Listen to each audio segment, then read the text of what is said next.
যে ব্যভিচার এটি তো সীমিত সময়ের গুনাহ, অথচ সেজন্য রয়েছে চিরকালীন শাস্তি। তবে হ্যাঁ, এর মধ্যে সামঞ্জস্য রয়েছে। তাই এভাবে যে ব্যভিচারের 3টি দুনিয়াবী ক্ষতি রয়েছে। 1. ব্যভিচারের ফলে বান্দার চেহারার ঔজ্জ্বল্য নষ্ট হয়ে যায়। 2. জীবিকায় সংকীর্ণতা দেখা দেয়, অর্থাৎ হালাল জীবিকার সংকীর্ণতা দেখা দেয়। হারামের তো প্রশ্নই আসে না, কারণ হারাম জীবিকা তো জাহান্নামে যাওয়ার কারণ। 3. এর ফলে বান্দার সক্ষমতার জীবন হ্রাস পায়, ফলে যৌবনী বার্ধক্য দেখা দেয়।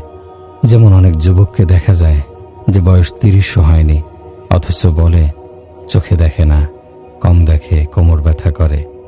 30 বছর বয়সেই বৃদ্ধদের মতো জীবন যাপন করতে দেখা যায়।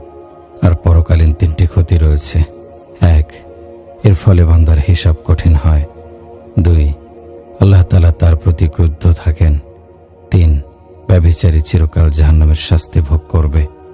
জাহান্নামে চিরকাল থাকার দ্বারা উদ্দেশ্য হলো এত দীর্ঘ সময় জাহান্নামে থাকবে যে মনে হবে যেন চিরকাল জাহান্নামে থাকতে হবে। এখানে কথা হলো, মানুষ দুনিয়ায় গায়রে মাহরামের জন্য নিজের চেহারাকে সজ্জিত করে।